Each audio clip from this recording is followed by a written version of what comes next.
That's okay. Yeah.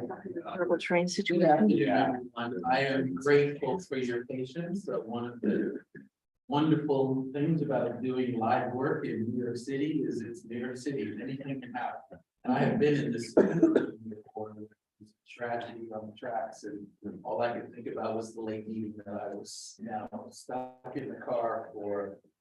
So it's out. But welcome, everyone. It's really exciting to be here. I've been dying for real in-person encounters. The last 2 years have been really tough on all of us.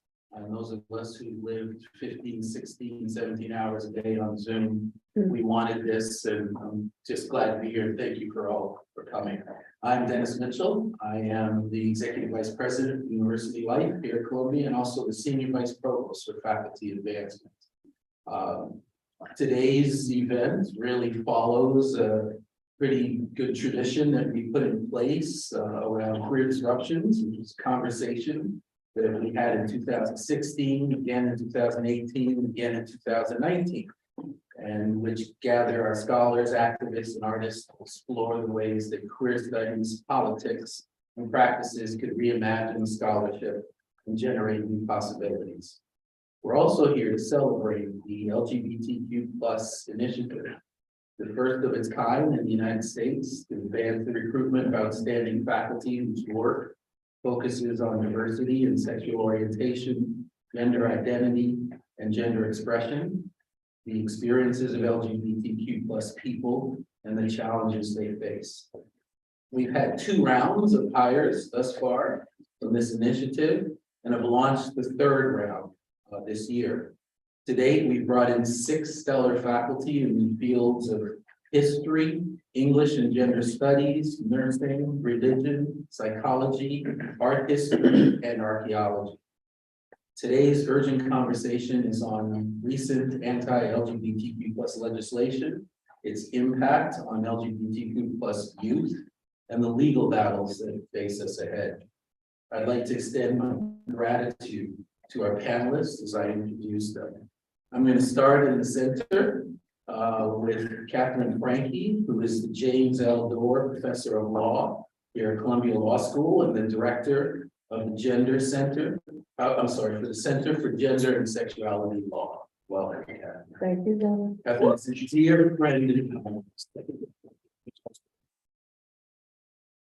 The next 2 panelists, one of whom is virtual, were recruited through our LGBTQ+ scholarship initiative. So we're really proud to have them meet you in person, and we recognize that Yannik is virtual.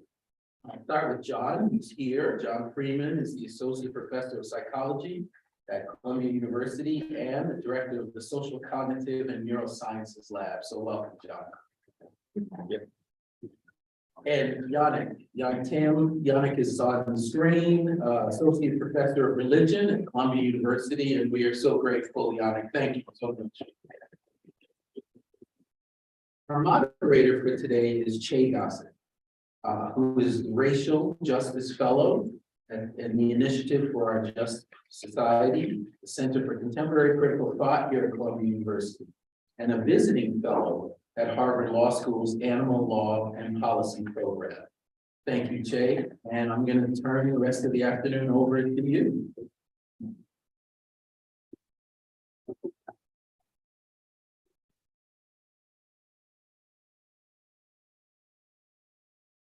Thank you so much for that generous introduction and your work bringing more faculty to Columbia that continue to shape the curriculum, which is like one of the topics that we're going to discuss today at this political juncture, and how there's so much of a battle over queer and trans life and queer and trans pedagogy, and how the schools system is at the forefront. Thanks so much for having me. Thanks so much for having us. I wanted to start. You all come from different fields and all have done like such outstanding work in your fields. And so I wanted to ask, as a first kind of introductory question,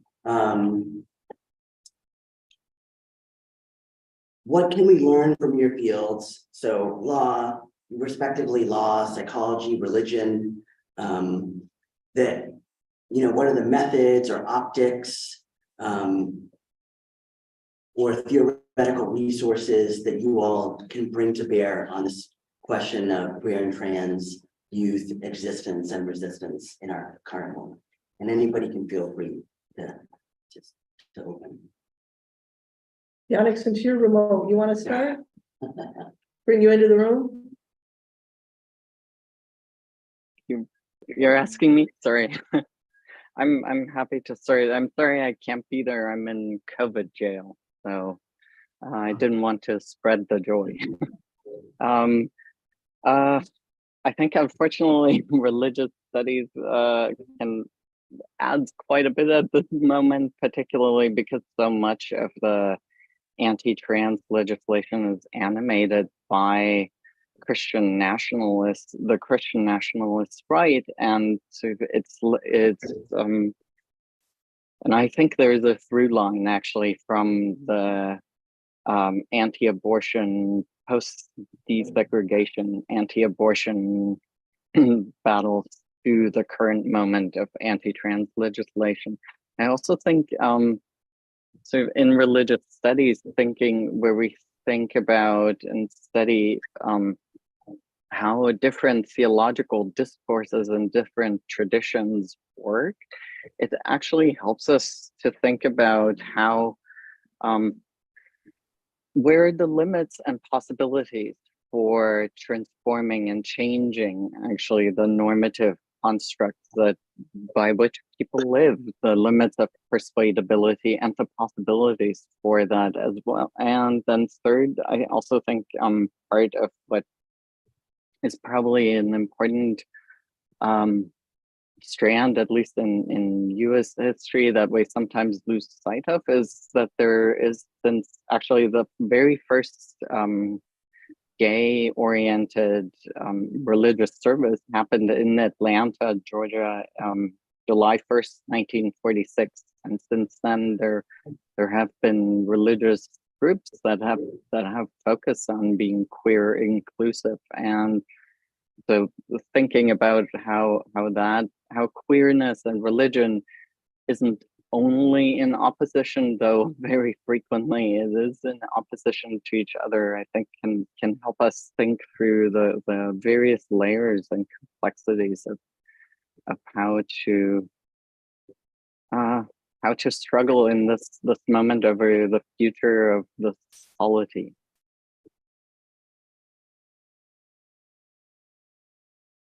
Sure.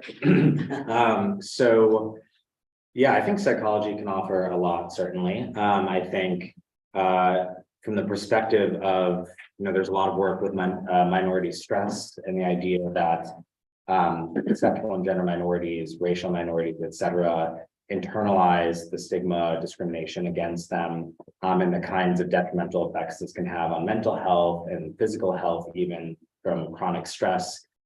So psychology, I think, has done a lot in terms of understanding the experience of what can happen when you have these kinds of, the awareness of anti-LGBTQ legislation, or the awareness of this kind of stigma or this perceived stigma.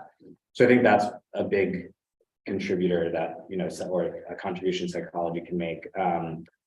Another is understanding the nature of where that bias comes from. I do a lot of work in this in terms of kind of the psychology and neuroscience of bias in the first place, and how we could even think of, in this case, we're talking about very politically, strategically motivated bias, right, in legislation. But even in those individuals, in people or communities that say want to eradicate these kinds of biases, I think psychology can lend a lot in terms of understanding how they operate at more conscious and less conscious levels, and interventions to try to reduce them or eliminate them. And then also trying to understand the, we know so much in psychology from how important it is for, you know, that for the identification process in terms of sex orientation and gender identity, for there to be a welcoming, you know, open environment, and how that has, so sort of separate from the minority stress model. If we think of things like, you know, don't say gay and this kind of legislation where there's not an opportunity to connect to others, to have that identification process, that can have a lot of detrimental effects as well, completely separate from minority stress. So I think there's a lot of different perspectives and tools in psychology that can be brought to bear on this question of, you know, and then also the motivations behind, although I think there's been less empirical work on this, the motivations behind the conservative right in terms of pushing this kind of anti-LGBTQ legislation. But I think there's certainly plenty to speculate on given other work. You know, so I think all these things, a psychological lens can certainly be valuable. So I think there's the perception in many social movements that law will come to save us. And it's not, it's not built to do that. But if you look at the movement for LGBT and queer justice and freedom, really starting in Stonewall, if not before, it has evolved into a legal movement largely, led by legal organizations with lawyers at the top. And so transformed from a movement in the streets that had a very radical agenda around gender identity, around sex and sexual freedom, and a racial justice agenda at its core as well, to one that has become very top-down and legally oriented. And so I think at this point in time, we cannot not use law in the work that we do, whether it's here at Columbia or outside in the streets. But I think we have to understand law more symptomatically, in the sense that and I think in a very short period of time, went from thinking that law was going to make major transformations in our lives, making us freer and safer, through the Bostock decision in the Supreme Court, recognizing that sex discrimination protections had to include necessarily gender identity and sexual orientation protections, to that flipping so quickly with the political climate more largely, and whether this court will uphold that decision, I think, is an open question. And let's just pray, and I'm not a prayer, but let's just do it, and that no case will get before them where they are asked that question. And instead, what we're seeing are state legislatures just enacting laws that are not just hateful, but deadly. I think queer and trans kids and adults, but they're particularly focused on kids, are dying because of what these state legislatures are doing. So law, again, is symptomatic, I think. It will not save us. It will not protect us, really. We need to use other social measures to do that, and psychology among them, religion, certainly, and our activism in the street. I'm also wondering, how do we explain this current political moment? You know, what's driving the hundreds of anti-LGBT bills that are being passed or being proposed across the country? And to your point, Katherine, Professor Franke, okay, you have this amazing article that talks about what you call domesticated liberty, and the kind of, the limit of the law basically is what you're talking about. And so what you just said makes me think about like how that domesticated liberty would also include like the very social movements that were trying to push for it in the first place, or had a broader vision that now gets narrowed. So I'm wondering, maybe you can help us, or all of us, like how would we, given our orientations and disciplines, historicize and explain like why now, why this is happening now with such a kind of violence. Yeah. Well, the big cases that we won in the Supreme Court, whether it's Obergefell in the same-sex marriage case, or Lawrence versus Texas, the 2003 case that said that it was unconstitutional for states to criminalize same-sex sex. Those cases were authored by Anthony Kennedy, a man for whom his Catholic faith was deeply important to him. And the opinions read like liturgy. They rested on a humanist conception of dignity that would never have been the rallying cry, I think, of any of the people at Stonewall. I mean, maybe, but certainly not Anthony Kennedy's version of dignity, which is really about a politics of respectability. And so what Lawrence got us, which is this domesticated liberty concept that I offered, is that as long as we keep what we do and who we are at home, share it only with other adults, don't exchange any money, and don't hurt each other by maybe not our own definition of what it means to hurt each other, but the conduct we engage in is consensual, then we have some constitutional rights. So those are pretty significant limits on what it means to be free and equal citizens. And then from that point until Obergefell, the legal gay rights movement really turned into a marriage rights movement and leaned in heavily to the politics of respectability. But don't worry, we actually want to be just like you. We want to be married just like you. Don't be afraid. And so while that's what our big gay organizations were doing, you get the rise of, and this wasn't new, but certainly more prominent, white Christian nationalism, which I think is driving so much of the rest of the politics in this country, that we see now in great relief has both a sexual orientation and a gender identity, although it doesn't wear that as part of its rallying cry. The fact that it is picking off these kids who are gender nonconforming or trans is about the fear that I think these white Christian men, nationalist men, have about their own gender identities and the idea of being in a non-masculine state that is cis-identified. So, there's a lot more to say about that, but that would just be my diagnosis.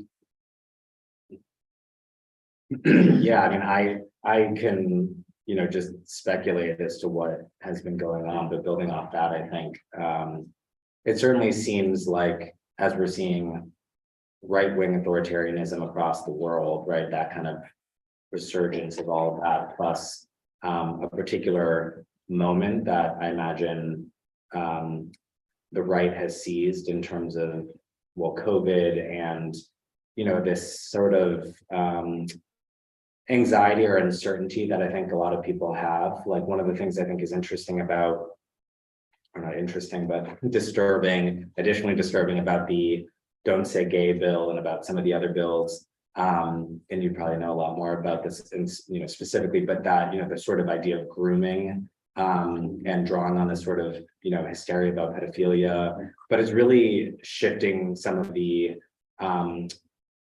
burden to the parents then in that case, right? It's sort of, oh, you're a pedophile, or you're someone who's disordered or something like that. It's not just your child, it's now your responsibility.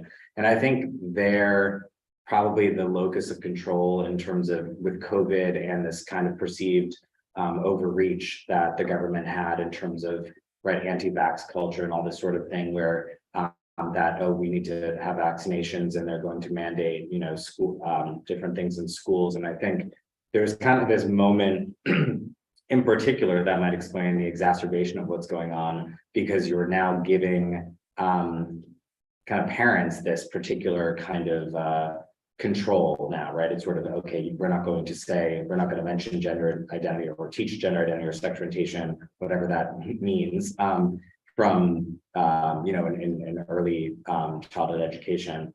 So I think there's a lot that has been, obviously this is longer term dynamics going on, but I think there's some interesting shorter term kind of seizing this particular moment that might explain why there's this proliferation of these different bills. I think it's also interesting that, post same-sex marriage with the Supreme Court decision, that now there seems to be more of a emphasis on gender identity and the fears around gender identity.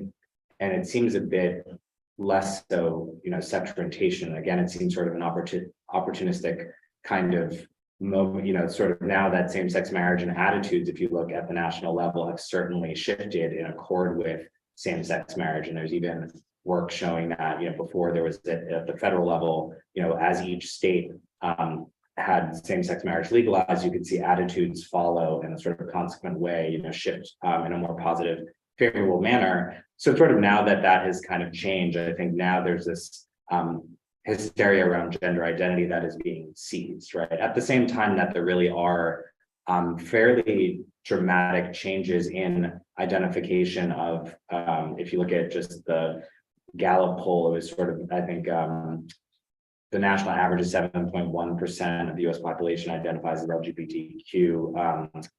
Millennials are 10.1 and Gen Z are 22.8. So there's clearly and most of that is driven by, if I remember correctly, trans and non-binary identifications, right? So there's a lot changing that I think is being kind of made into this opportunistic moment.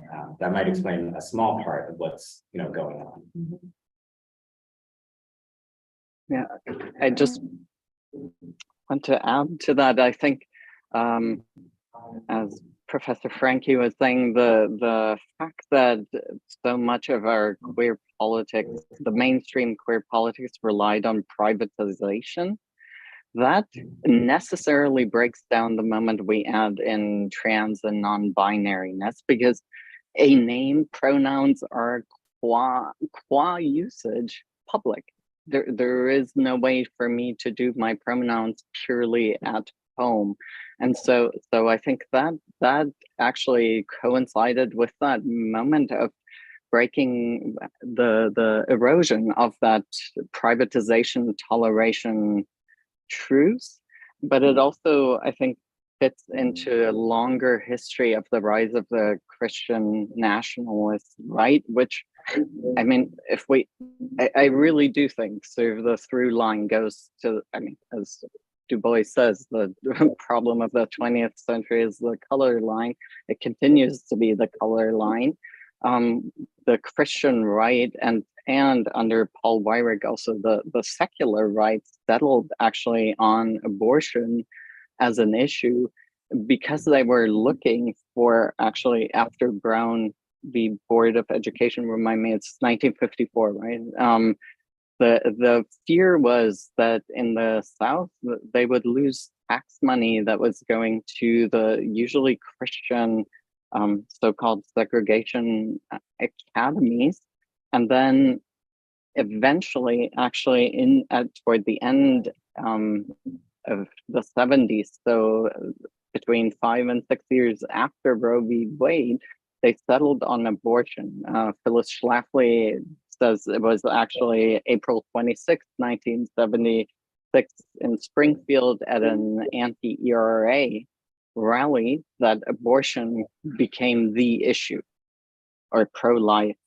So it was actually years after abortion, because there was a search for what would be an issue that could unite various groups. And I think part of what we're seeing right now, or how it emerged, that we're seeing these anti-trans bills, which largely have been introduced through a group called American Legislative Exchange Council, which is funded through money largely from the Family Research Council and a group, remind me, the National Christian Foundation, which according to its tax disclosure raised in 2017 over $1.5 billion. And they actually write up sample legislation that can be brought to state legislation, and for really on various issues, including anti-labor, anti-funding, funding public infrastructure, climate change, reproductive rights, and recently it has taken the uptick around education, the Don't Say Gay, curricular content, and trans children parental rights legislation. And that really comes out of the Family Research Council, which formulated in the early 2000s its sort of strategy of forming culture impact teams finding pastors who then will form people of four, who then actually set their own agenda and targeting school boards and local legislation were identified as 2 points of where to attack. And the rationale behind it is because it actually fosters ongoing direct involvement and one can see local results. So actually, I mean, scarily, the strategy is very much taken out of anarchist and lots of, I mean, Steve Bannon, we know, is a student of Lenin, unfortunately taking things into a very detrimental direction. But so I think it's a convergence onto a particular topics that both can be locally experienced as building power and capacity, but also then can whip up the kind of hysteria that Professor Freeman was mentioning. So I think that's why we ended up with that deathly constellation, because it leads to there are a lot of poor, as always, poor and people of color, families who can't move. A lot of folks who can't have the means to move away from stage 2, and a lot of people end up abandoned. But I think the history of the religious right and the steeplejacking that's been going on for really over 20 years with a very anemic opposition has a lot to do with where we have landed. And then, are there kind of responses to, so much of this violence is about like personal autonomy or almost kind of like intrusiveness. Thinking about Patricia Williams in her book, Alchemy of Race and Rights, talks about like the law's intrusive violence. Are there, in terms of thinking of like counter responses or organizing in response to this, are there efforts that you all think feel hopeful or feel like they have some traction moving forward? You want to be hopeful? Let's see. Pathways to move forward. I mean, I think I'm hardly a political strategist or anything like that, but I think obviously there's a lot of changes going on that are not especially hopeful. But I think there, in my mind, I mean, from a psychological perspective, I don't really have great ideas on how to do this, but I do think an attention on addressing the actual, whatever the psychology behind this, the hysteria, the anti-LGBTQ hate, right? Which is something that I think, thinking of all the work that social psychologists, for example, have done on understanding the nature of bias and the nature of prejudice in the context of race, there's, comparatively almost nothing, I mean, not nothing, but just so far fewer studies on an understanding of how this works, and it works in clearly a very qualitatively distinct way for sex orientation and gender identity, and both of those I think are different. So I guess from the psychological perspective, I think if we could help to address some of these, the anxieties around this, that would probably go far in sort of the opportunities that the right is using right now, sort of as I'm thinking about what I was mentioning earlier about just the anxieties from COVID and things like that, and giving people, this control over something that they fear. And so I think I'm not, I don't think I'm equipped to answer how, legally or politically we might be able to do something, but in part of that, I do think if we just keep going in circles of, okay, we need enough votes, we need to change the Supreme Court justices to make sure that nothing, I mean, we can do that, and I don't have the answers to that or the expertise, but from a psychological perspective, we do need to at some point deal with this, and that might involve, education, or also just from exposure. We know that, exposure to positive contact with sexual and gender minorities increases positive and more favorable LGBTQ attitudes typically. And so there's, I think we could try to think of or incorporate those elements for a more kind of fundamental change. But do I see that happening anytime soon? Probably not. But I do think it's an important element, I guess. I have this dream and a plan, but I haven't executed it yet, of sending busloads of critical race and queer theory to Texas and Florida and setting up pop-up schools outside these schools where you can't teach critical race or queer theory or even say the word gay or trans or whatever. And I just think that would be really fun and dangerous. So if you guys are, any of you are interested in helping out and doing the teaching, we could all do this. I just think showing up for the folks in these states, that it's the parents, it's the kids, it's the teachers. It's just a very frightening time, and I think for them to know they're not alone is hugely important. I think about what are the kinds of tactics we used in ACTA when I was much younger, that were designed to kind of queer the narrative, queer the politics, confrontational, at some risk. So what skin are we willing to put in the game as relatively privileged people up here in New York at an amazing university?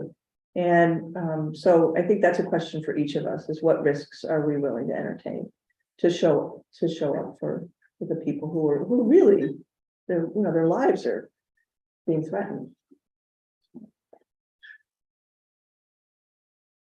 I love the busting pop-up school idea. I do think what is, I mean, yes, it is scary, and part of the puzzle is how to connect folks, right? Like in New York with people who are in in Florida, in Texas. I do think some amazing work is being done by librarians. I've been following a bit, who really use, right, actually also in exchange sort of what works, what can be done, and it's sort of a very lateral organizing on the ground, showcasing the work. How do you make it accessible even when it's not accessible?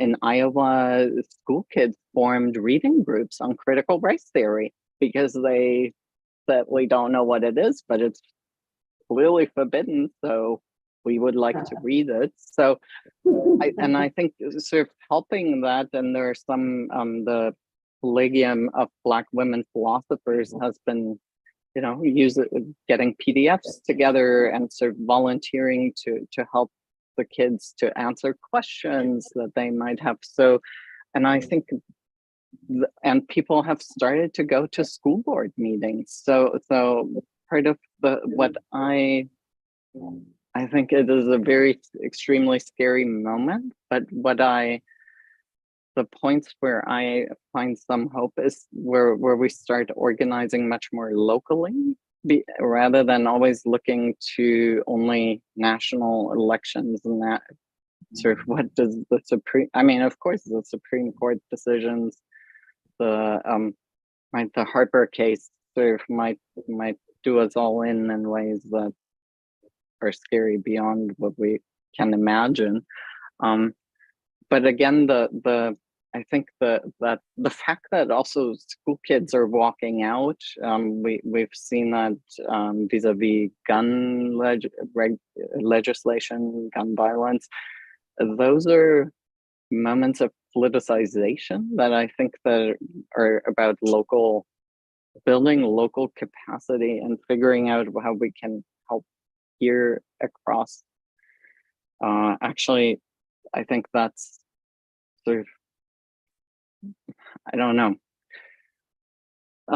At least people are trying locally, and I think that's really important, that we get out of the only national politics is what counts. I think that always part of it is also, how do we use how do we use social media and sort of media reporting differently in that moment? I think is a question. Thanks. That's really generative to think about, possibilities for direct action, act up, like this kind of political genealogy that informs what's possible right now. And then Yannik, you talking about like ratcheting down the scale and giving examples of the librarians who should come with us, or already there when we get there on our buses, and the walkouts as forms of like tactics that people are already doing. That's really powerful. Yeah. So I wanted to give, I guess, time for everyone who came to be able to ask questions as well. This has been so informative, and I'm sure folks have hopefully burning questions they even. If anybody wanted to ask anything of the panelists. Can I toss out one thing that Yeah, maybe yeah. as people are thinking that kind of bridges the work that all of us are doing, which is, and it's some of the work that we're doing at the Center for Gender and Sexuality Law, is turning to the tools of the right, not just turning to the tools of our old tools like from Act Up and other places where we've really engaged in direct action. The right has been enormously successful in being not terribly risk averse about what they'll do to get what they want. Whereas the left is always like, wow, I don't know, there's some risk of this and it's not pure enough and therefore we won't try it. So I do think we need to be a little bit more creative and be willing to lose some arguments at maybe at some cost. And one of them is to turn to religious liberty and to think about how there are enormous numbers of people of faith in this country who and elsewhere who support trans and queer kids' rights to exist, who support the access to the full range of reproductive health care, and whose faith also commits them to an idea of racial justice, among other things. And so that's something we've been building out as a strategy around using faith-based and religious liberty rights-based claims, because the right can't own that stuff. I mean, they have their religious beliefs, which is fine, but the rights that are secured in the Constitution and elsewhere are neutral. They should apply to the left, people of faith, and the right people of faith. So that's something I would love help with if any of you all are interested in those issues from your own faith traditions, or just like that idea of turning some of their arguments against them and then making them squirm. Can I add to that quickly? Yeah. What I think, and what's interesting about that too, is with thinking of the Don't Say Gay bill, where it's one of the things that's interesting is it specifically says, no education around sex orientation and gender identity, which is sort of what does that even mean? Because what is teaching sex orientation or gender identity? But in theory, and it encourages the parents or other folks to sue the school boards, I think, right? And sort of this kind of thing. But in theory, I mean, a parent, if I'm understanding it correctly, could sue for, sort of like in a government class or something like that, where you're introducing a senator and that senator is LGBTQ. And, if that person is, you're saying, husband or wife, for example, that would be an example where that's kind of what I think the law is, what is trying to do. But in theory, I mean, in many of these classes, you mentioned that a president, a senator, et cetera, had a wife or a husband who's heterosexual, cisgender, for example. And in theory, that's teaching sex orientation and gender identity, right? I mean, which is sort of which seems obvious. But I mean, if there were actually a lawsuit that were to be successful, that also could probably make them kind of squirm or realize that this is inherently contradictory, right? I don't know if that's possible, but Totally. And I've been working with suing the football team program. I mean, what's more about sexual orientation and gender identity than football and cheerleading and prom?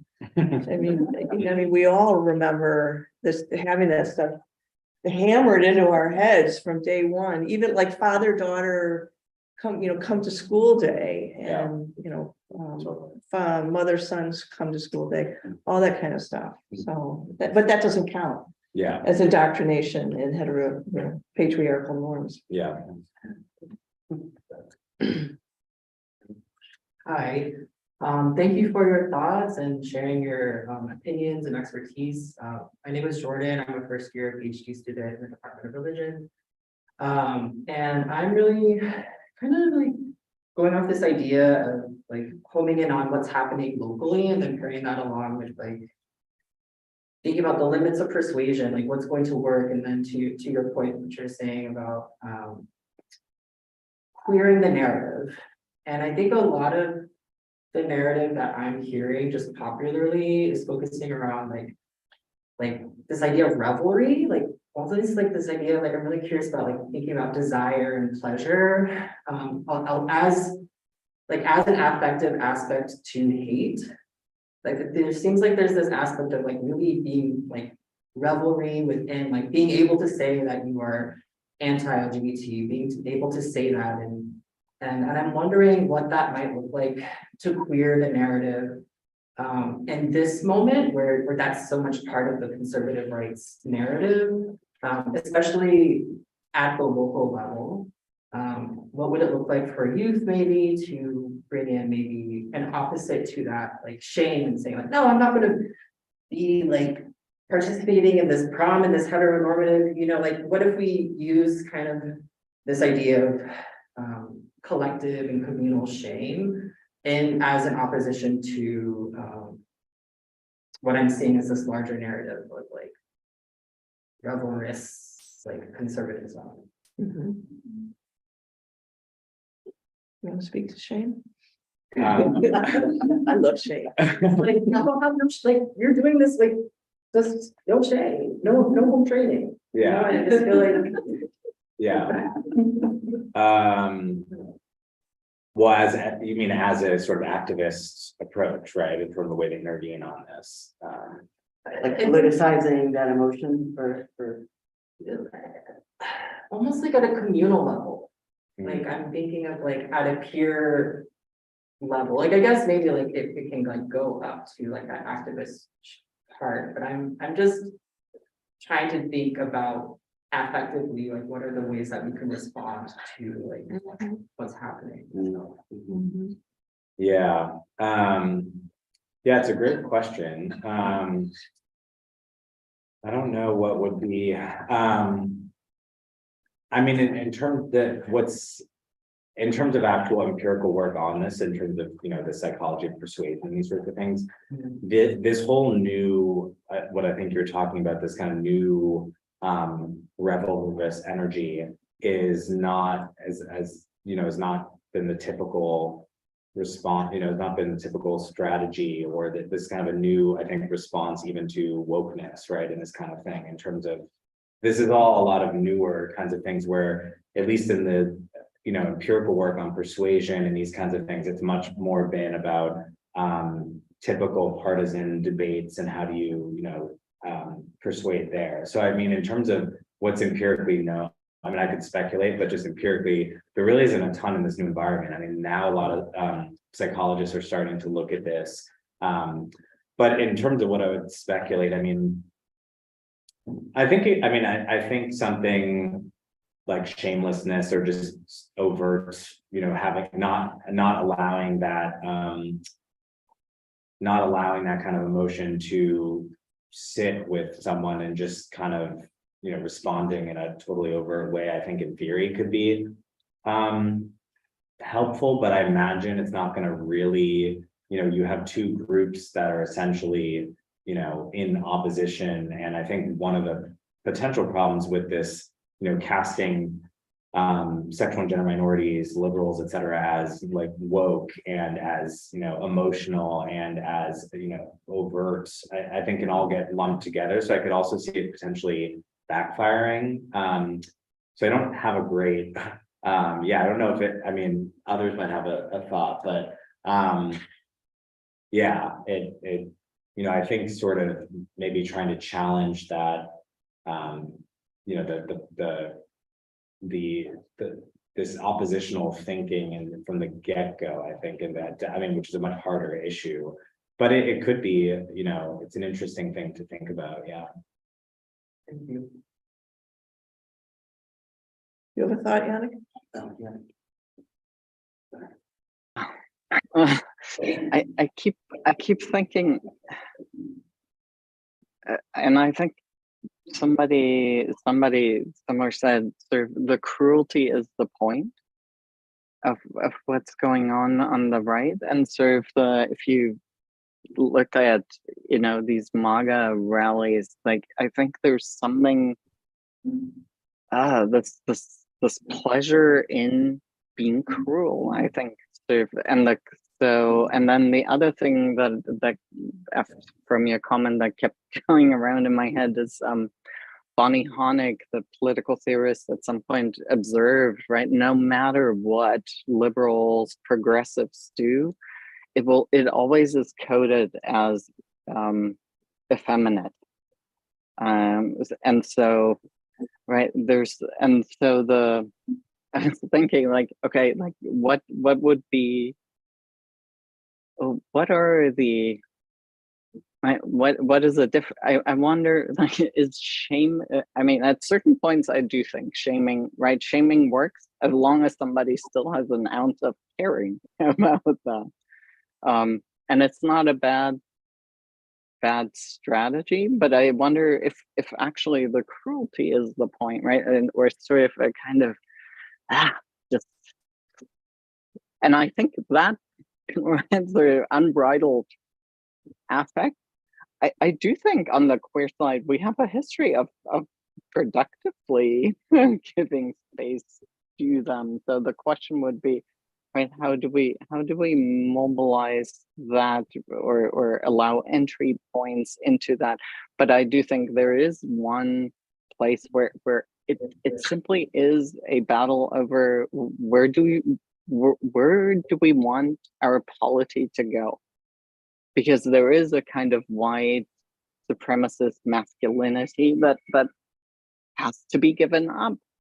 And I think that's where sort of thinking about anti-coup activism might be something to keep in mind, right? Anti-coup activism is slightly different from social movement activism because the focus is on where will the large middle go, and how do you keep the middle basically engaged and in the street, and don't, whereas in social movement you sort of try to mark out, here's how far we want to go and pull people along. So I'm wondering sort of how do you get the people who are just sort of going with the flow actually differently affectively bound up. And I think that's where, likely, given that in the over 30-year-olds, we still are a very religiously bound up nation, so re-engaging religious communities is probably a good idea, and sort of seeing how we can collaborate with the progressive religious communities. Thank you so much. You have a question? Thank you for the lecture.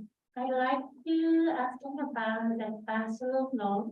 I'm from Japan. I'm a Japanese lawyer. And in Japan, a lawsuit was filed against the governmental office for prohibiting transgender workers from using restrooms that are consistent with their gender identity. The court ruled that the ban was not unconstitutional, partly because cisgender female employees might feel uncomfortable using the same restroom as transgender employees, and employers have to consider their feelings as well. As an attorney, I want to overturn the ruling of the decision in my next lawsuit in Japan. But what do you think? What we can do? What method can we use to remove or eliminate the emotional barriers from people. Thanks. Just to reiterate, make sure I understood so in Japan, there have been similar laws in terms of bathroom bills. Actually, we do not have any laws about using bathrooms or like facilities, just the decision of employers. Oh, I see. Okay. So employers can make decisions, and it was actually cisgender female employees who complained about having more inclusive bathroom policy that, and so then employers are now, some employers are having a gender inclusive kind of bathrooms and other employers are not, and they've responded to the cisgender female concern. So how can we change so from the perspective of cisgender women? Yeah, that's interesting. I guess I always interpreted in the US at least that this was really, again, an opportunistic sort of, not that there's actual genuine discomfort among cisgender women, that this was sort of just a messaging strategy that was very convenient and sort of related to what we talked about earlier in terms of hysteria. I do think it relates to the broader, I mean, it's in part what these bills are prohibiting in terms of the education bills. I do think, I mean, there is probably a lot of confusion around from the large, cis, especially in the, outside of metropolitan areas, a lot of confusion about what is going on in terms of changes in our culture, gender identity wise.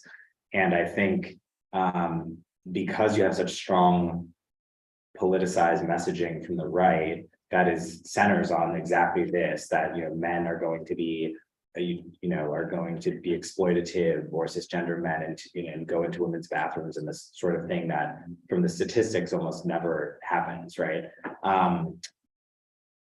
But I think if there were a broader, if you're talking about cisgender females actually having genuine concerns, and if that's actually happening in Japan, then I think a broader education about the experiences of trans non-binary individuals or people that are wanting to use these bathroom consistent with their gender identity.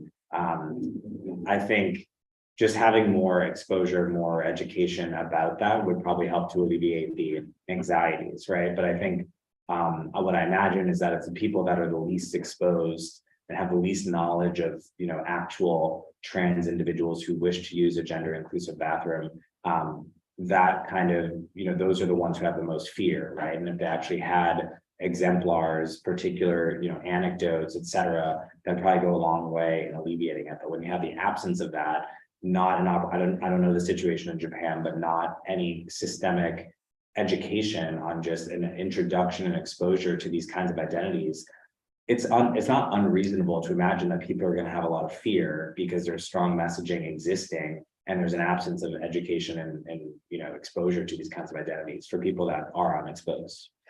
Thank you. We had these sort of arguments in the 1960s and early 70s around race discrimination and sex-based discrimination, where people raised the exact same claims as, I don't hate Black people, I just am uncomfortable working with them. And I would rather not have to have as my work associate or sit in a desk next to a person of a different race than me. So, put them somewhere else. Or customers who were like, I'd rather do business with the white salesman, you sent the Black salesman, and I don't feel comfortable buying whatever your product is from a Black salesperson. And the courts were consistently clear: discomfort about equality or customer preference are not admissible. They're not relevant. And the question is, whose interests are you centering in a non-discrimination paradigm? The people who are uncomfortable with equality, or the people who are burdened by inequality? And our modern laws are designed to promote the notion of equality, and unfortunately, that will create expectedly, that will create some discomfort for some people. But that's what change entails.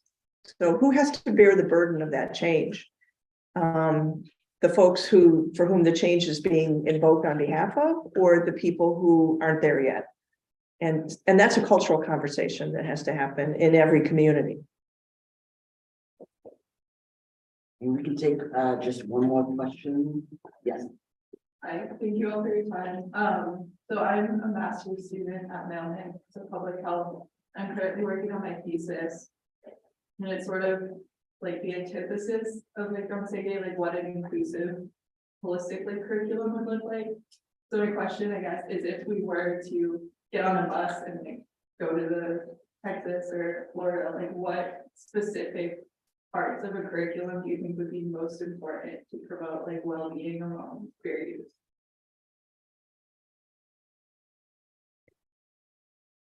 Should all four of us, because you're as qualified as any of us to answer that question. Where do you want to start, Jack? Yeah,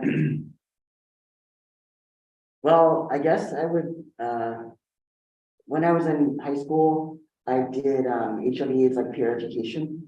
And went to like a conference that existed at the time, named after Ryan White, who was a young kid who passed away of HIV/AIDS early on in the pandemic. So I think like definitely HIV education, stuff like that is totally important, especially around questions of like bodily autonomy and feminism. So that's what I would suggest, I guess. And also Black radical thoughts, I guess, because I think there's been so many examples of spaces of study, thinking about like Birmingham, Alabama, and the bus boycott, and what was happening, these kind of the church as like an assembly space, where people like created their own transportation system because they weren't taking the public ones. They also created their own kind of like quasi-government. So thinking about like what is the kind of genealogy, radical genealogy of these kind of spaces of I guess spaces of study and community that we can trace like and have continuity with. I would include history so that the kids know this is not new, it's not unusual. We've always been here. We always will be. And it's not easy, but you're not alone. I think for kids that's particularly important. And you can live a good life or a moderate life. You don't necessarily going to live a horrible life. Yeah, I think building on those, not only, I think it's important that there are some individuals, exemplars that they can essentially individuate and get and think about rather than just, okay, the LGBTQ movement and Stonewall, and it's sort of this collective thing that's over there, right? So I think having this kind of, in the absence of like genuine exposure in their lives, say, I do think having some kind of, this was a presidential candidate or something essentially kind of incidental where it's communicated that this is a person and you get to know who that person is, just in the same ways that, George Washington had, a wife and you figure that out. And I think getting to know that, I think to help more on the affective side of things, too.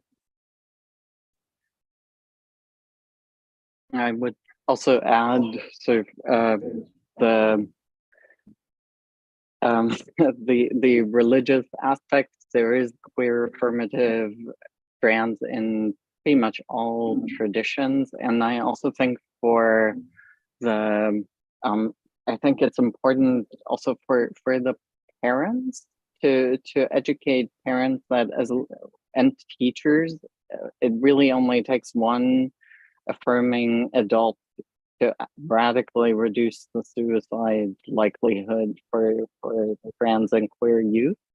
And I think in terms of how do we formulate public health initiatives or curricula, I would also add to Che's comment, looking at the young lords who actually really were influential in, it was largely around TB at the time, but sort of I mean, goes to the larger point of the long histories in really all areas, but we have, and people have been fighting this fight and will continue to do so.